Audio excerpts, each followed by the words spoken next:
So today, my sister and I will be sharing a bit of our intersex experience. And you may be thinking, what is intersex? So intersex people are people that are born with sexual characteristics and sex traits that do not fit typical binary notions of male and female. This could be linked to genitalia, chromosomes, and many other things. There are more than 30 intersex variations, which means no two intersex people are the same. We are all different and wonderfully made. And if I would think about it, like just things that we know is that 3% of the population makes up intersex people, which means there's millions of intersex people. However, that's only of the data and the statistics that are out there. There could be many more other intersex people that we are not aware of. And why? Because the medical fraternity and society pushes intersex people into secrecy and shame. They make you feel that you are not normal and that your body is something that has to be fixed, and therefore a lot of intersex people go into isolation and they just don't talk about their situation. Also because of harmful practices and medical surgery that gets performed on intersex children, it also erases a lot of intersex people and their identities. Today, I just want you to enjoy our journey as we talk about our experiences of growing up and discovering that we are intersex.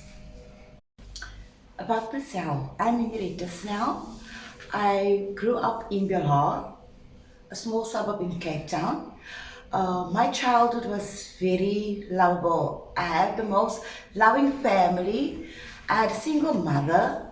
My father died when we were still young due to a tragic accident.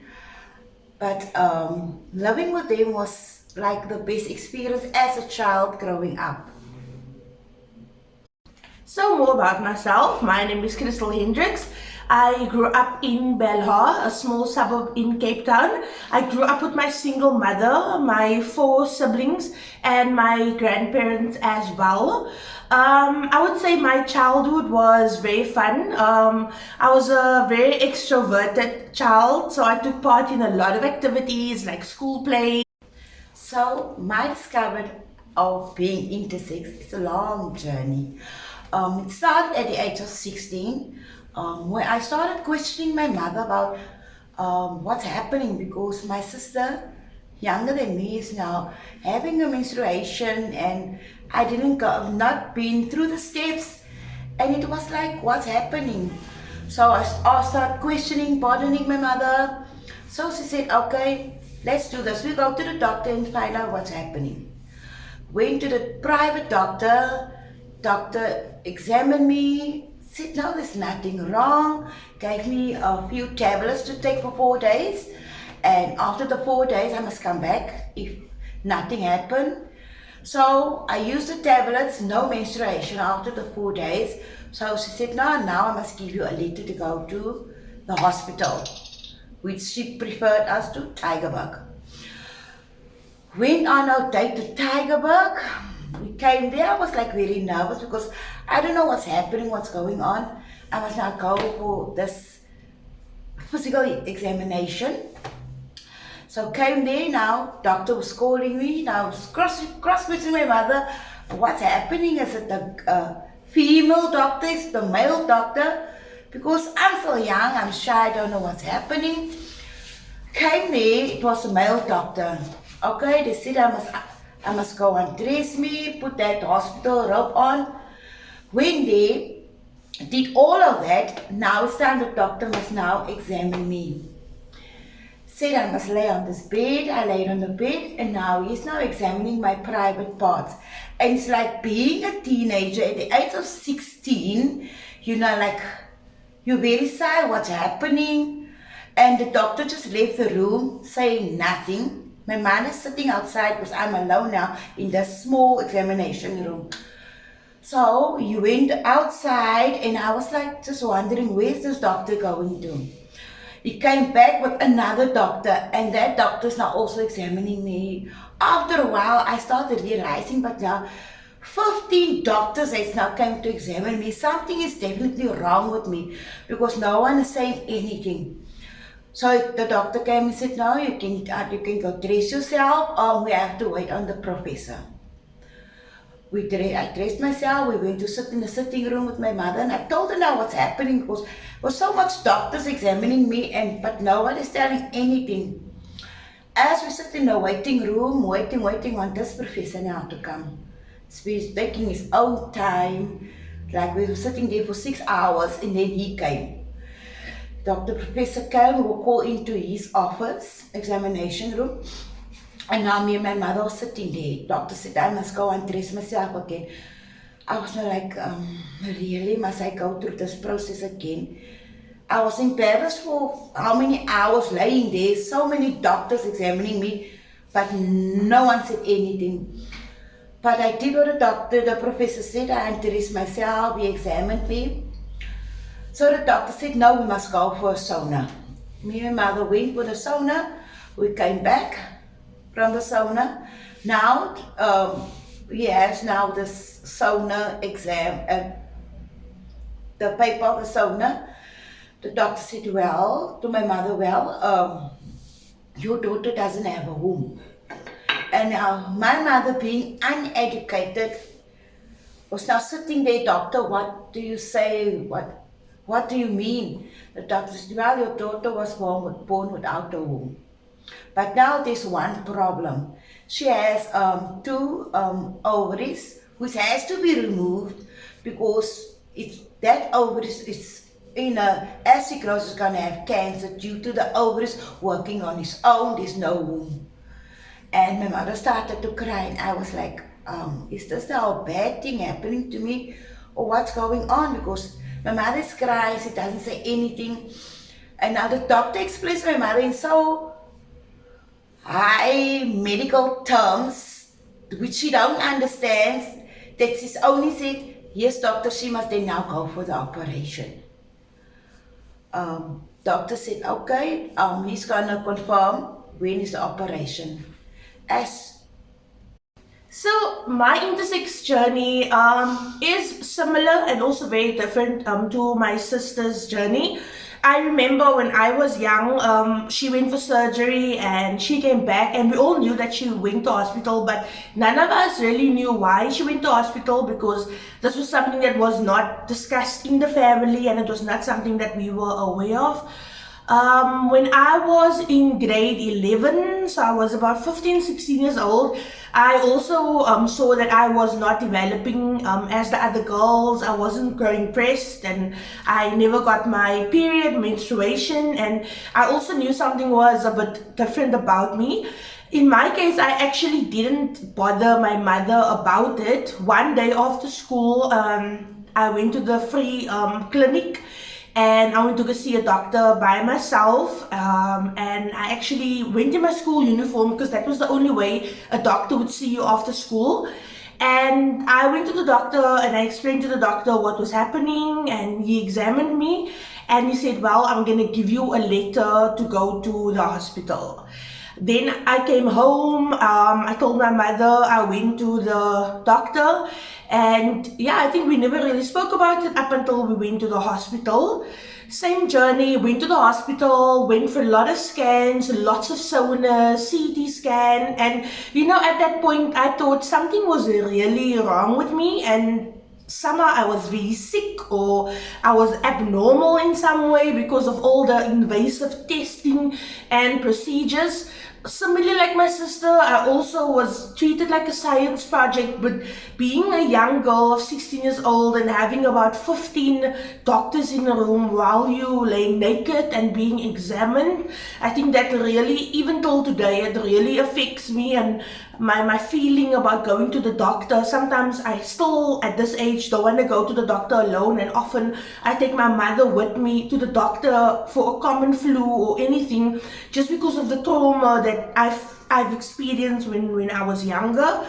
I think I went through the very similar processes like my sister, and I was also told, and I think the most important thing that the doctors focused on at the time was that you don't have a womb, you have 2 ovaries working on their own, and you won't ever be able to have biological children. And I think they really didn't focus about anything else besides the fact that you won't be able to have children. And I think that is something that's always lingered and it made me always feel incomplete as a woman, because I felt like as a woman you are supposed to be able to produce children and those things, and because the doctor said, well, you will never be able to have biological children, I always felt that I was inadequate or not complete as a woman. So our journey with intersex activism, and actually discovering that, I would say that we are intersex, right? Yes. Because we never knew that we were intersex. The only thing that we knew is that we are biological sisters, we share a mother. The only thing that we knew was that we couldn't have children. Yes, that's we the don't only have a thing. womb, and that was it. I think when I got my medical aid, originally when I turned about 22, I actually booked an appointment with a specialist, and I was referred to an endocrinologist, which then, you know, did a test, did the blood test, did the chromosome test, and all of that stuff. Only then the doctor told me that you actually have an XY chromosome. You weren't born with a womb, however you had undescended testes or ovaries, as some people call it. I think then I did some research. I found some groups on Facebook and on the internet. And then when I looked at everything that was happening, no womb, all my other just my experiences, then I realized, oh wait, I am intersex. And I think at that time I never mentioned to you about anything. Nothing. No, I never mentioned to my sister anything about that. Hey, we are intersex, but we didn't know. We didn't know what intersex means. We didn't understand what it was. And I think what happened is that I was in so many groups, and then in 2017 there was a call out for intersex people in South Africa to work with an organization called Intersex South Africa that was actually dormant. And I was one of the people, because I had friends on Facebook that inboxed me and say, hey Crystal, intersex people are meeting in Johannesburg, would you like to come? And I went, and then for the first time in my life ever, I met people that was just like me, people that had the same experiences, besides my sister obviously, because I thought we were the only two people like that. Yeah. But then I met other people that had similar experiences, and that have some similar characteristics. And then I went to my first meeting, and we actually took Intersex South Africa out of its dormancy, and then we had to have a regional meeting. Yeah. At this point, I asked the organization, hey, so I do have a sister, similar scenario, similar experience. We are both intersex, and I said, can I invite my sister to come to the regional conference? So how was that for you? Being for the first time at the regional conference, we with no knowledge of intersex, it felt for the first time it felt strange the first day, because people were now telling their own stories about how they experienced intersex, how they went for surgeries, and how it was with their traditional healers, their culture. That day was like more heartbreaking for me than anything else, because to me it was like I am a privileged one because I never went through all this. But the second day I felt it is, because now I'm knowing people, and the whole conference is starting to get excited because I'm getting to know terms about intersex and all this stuff.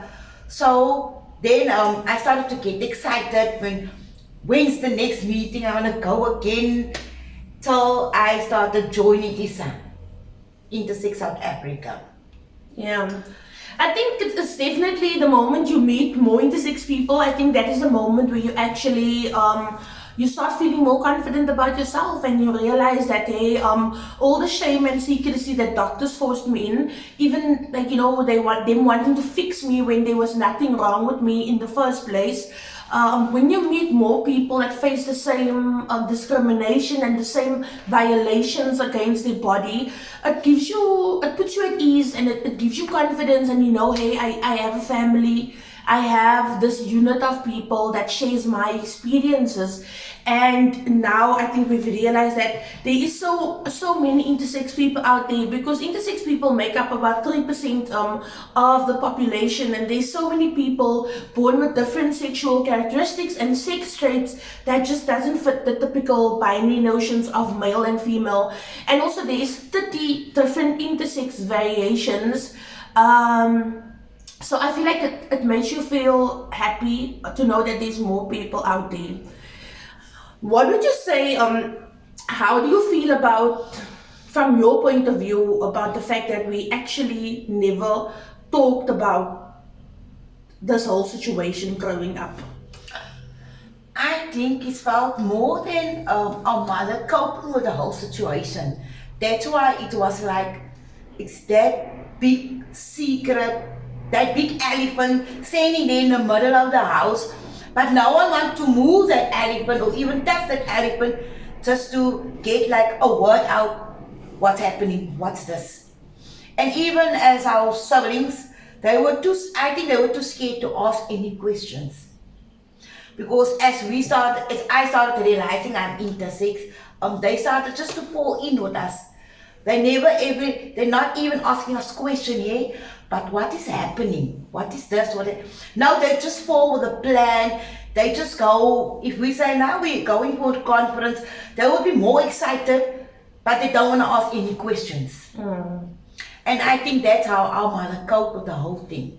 Yeah, I think it's more for me the fact of the secrecy and the same that the medical fraternity actually pushes you in, because they make it seem like such a bad thing. And I feel like at some point, even as a mother, I would feel some guilt that my children are not born like this and something is wrong with them, because that's how you feel when the doctors are bombarding you with all this information and you are not educated about it and you have no knowledge about it. And then sometimes you don't have the language, so you can't speak about it because you don't know the language. And I feel like the most important thing was we couldn't have children. And I feel like that was the main focus, when that is not the main focus of being an intersex person or being a woman. And I think that was the main focus, and no one, I think, like, infertility is such a difficult thing to talk about. Regardless if you are unable to conceive, or if you are struggling with miscarriages, if you have to go on IVF, if you like all of those things, like people don't really talk about infertility because it's seen as a bad thing. It makes people feel less of a woman. It makes people feel inadequate. It makes people feel that they're not good enough. And I feel that's why there was no conversations about it in the household, because of that secrecy and shame. And I feel like if from the beginning the doctors explain things differently to mommy, then I feel like it would have been different and it would have been easier to have that conversation. And like you say, like we go for conferences, I do a lot of TV interviews and stuff, but no one actually speaks about it. And I'm thinking everywhere, like my in-laws, my family, no one actually speaks about it. They'll just be like, yeah, you did an interview, well done, thank you for the education, thank you. But still no one really wants to speak about people being intersex and the conversation about people intersex. Do you think that if you had a choice, would you have had the surgery or not? It was my choice. I would have had the surgery, because after the surgery they were putting me full of hormones. I went for implants every 3 months. And if there's no implants at the hospital, they would give you that hormone tablet that you have to drink for one every day. And doctor was like, it's for lifetime, it's lifetime. So I just started to decide, no man, cut this hormones, because breast is developing out of the ordinary, and so I stopped everything. So I thought if it was my decision, I wouldn't have surgery. Yeah. I would have stayed the way I am, because that's how God created me. Yeah, I also feel for me the same. I feel like I was perfect without surgery and without medical intervention. I feel my body was producing the hormones that it had to, and I was healthy and I was happy. I also feel because of doctors believing in binaries of male and female, they want to put you in either one box. for both of us was feminization. So they wanted you to be more feminine as to what they think a female should look like, and therefore you go on hormone replacement with estrogen, and literally things starts growing, and you don't really know what's happening with your body because this has not been explained to you. You don't really understand. You don't know what's happening to your body. And I feel like if I had a choice, I would not have had surgery because I feel like it did more harm than good. I feel like the surgery just made me feel that like I was something that had to be fixed, and there was something really wrong with me. And actually now, sitting here, I know that there's nothing wrong with me, and I never had to be fixed, and I was perfect before surgery. And yeah, and I feel like acceptance is very difficult after surgery because now you are someone that you never chose to be because the choice got made for you. Just imagine you have all your choices stripped from you and someone else is making choices regarding your body, and that is the human rights violations that intersex people face up until